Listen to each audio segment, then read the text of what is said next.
a fines de diciembre concurrir a la comisión, ¿usted estaba de licencia y por eso no lo hizo? No, cuando los medios de prensa, a raíz de declaraciones de legisladores y legisladoras, señalaban que yo no había concurrido a la comisión, primero no estaba convocada, no había sido convocada, tal como un comunicado que cuelga en la página del MIDES aclara, no había sido convocada. La subsecretaria, profesora Ana Olivera, había venido conjuntamente con la delegación del INAU a la comisión. Tampoco había sido convocada, pero concurrió acompañando a la delegación del INAU.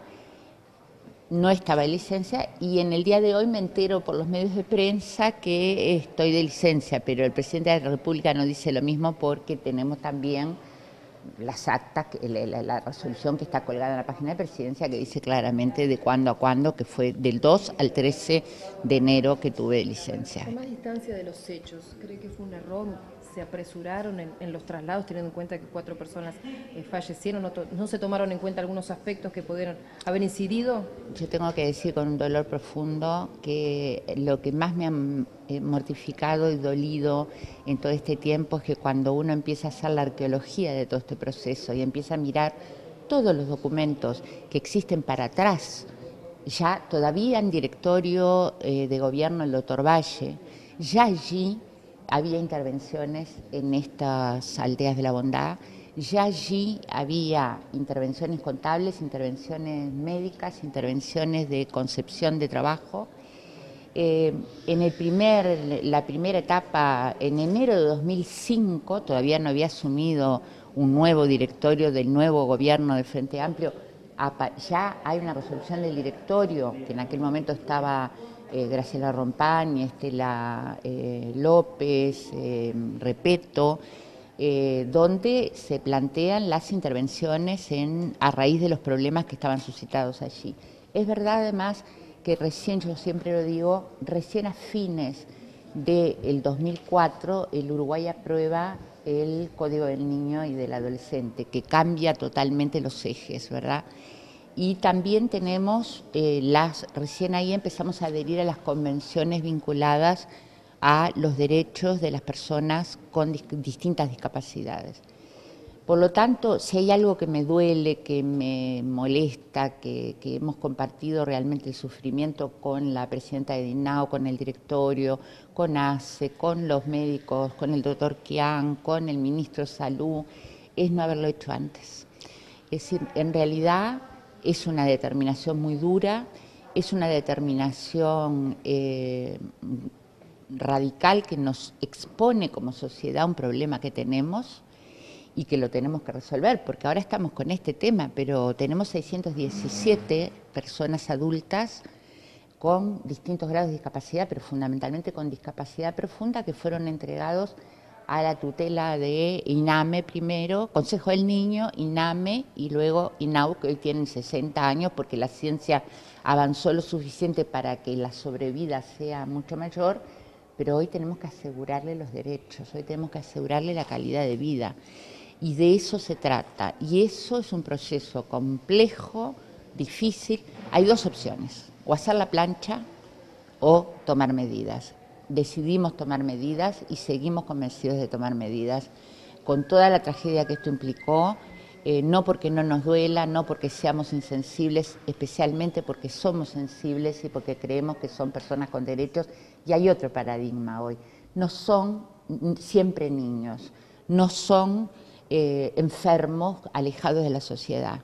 Son personas con diferentes grados de discapacidad.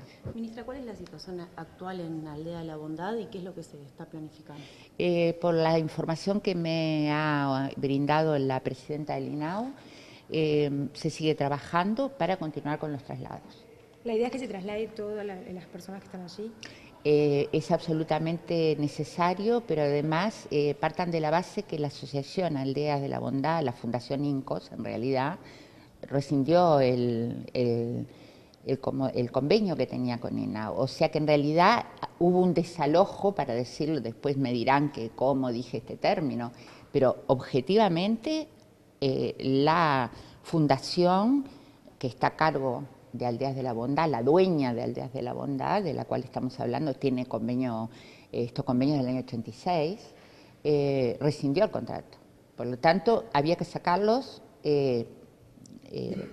tomando todas las medidas necesarias, convencidos, como decíamos, de que hay que hacer una transformación porque el paradigma cambió. Ministra, frente a las denuncias de irregularidades y las denuncias de violaciones de los derechos humanos, incluso que ha señalado la diputada Gloria Rodríguez, ¿usted entiende de que no hubo ninguna irregularidad y se cumplió con todos los pasos para los traslados?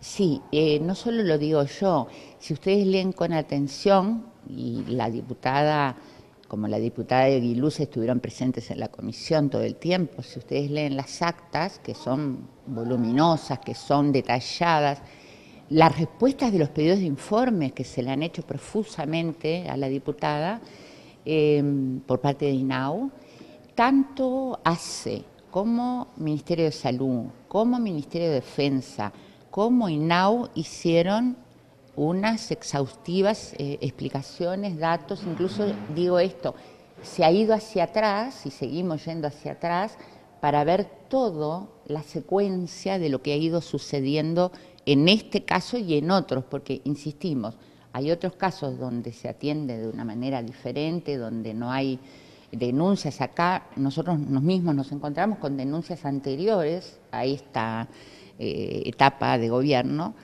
que arrancan, insisto, cuando todavía el gobierno era del doctor Valle. Se ha hablado de idas y venidas en cuanto al origen de la causa de la muerte de estas personas, se habló de un virus, después se dijo que no se hicieron las autopsias a todas las personas, hay una incluso idea de hacer denuncia penal, investigaciones, ¿qué puede decirnos? Bueno, a eso me remito a las declaraciones del doctor Kian, que es el director nacional de salud, y de la doctora Raquel Rosa en las actas de la comisión, que con muchísima más experticia que yo explican con toda claridad qué sucede, y esto es un tema que seguramente el Parlamento tendría que tomar para legislar sobre esto, que tiene que ver con las certificaciones, los certificados de función, cómo suceden, cómo pasa, qué pasa cuando aparece un foco de infección o una infección en una persona, después en otra, después en otra, después en otra, y cómo actúa epidemiología en esos casos, pero me remito a las actas de la comisión que están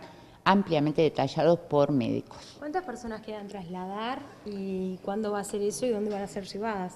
Bueno, se está trabajando con las distintas etapas, insisto, se está trabajando con quienes se presentaron, ganaron las licitaciones, y en eso está trabajando el directorio del INAU, naturalmente en conjunto en la interinstitucionalidad que corresponde con los distintos actores, efectores de salud, que no es INAU, un efector de salud, y con lo que tiene que ver con lo social. Muchas gracias. ¿Pero van a ser a Montevideo, dentro de la capital? ¿O van a ser de acuerdo a las licitaciones y las convocatorias que se fueron realizando de aquellas organizaciones que fueron ganando esas licitaciones. Eso es un proceso muy complejo, y además la capacitación, hay un trabajo muy interesante que se está haciendo sobre la base de lo que decíamos, ¿verdad? Sobre la base de que tenemos distintos grados de discapacidad, discapacidad profunda, discapacidad más moderada y más leve.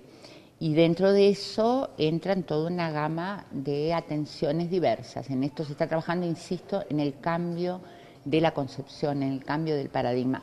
Para terminar, ayer tuvimos la emoción de ver que nos mostraba la presidenta de INAU las fotos y las pequeñas grabaciones de algunos de los jóvenes que han sido trasladados y que pasaron de la total inmovilidad a estar en uno, vimos dibujando, es decir, con un tema de estimulación, que es parte de lo que se necesita, ¿verdad? Ministra, es otra. En general, ¿cuál es el estado de salud de las personas que ya fueron trasladadas? Usted decía que los jóvenes han mostrado mejor estímulo y han reaccionado mejor. ¿Y el resto? Bueno, se está trabajando, no hay razones para pensar desde nuestra parte, en el caso del MIDES, ¿verdad? Pero hay un seguimiento por parte del efector de salud muy importante.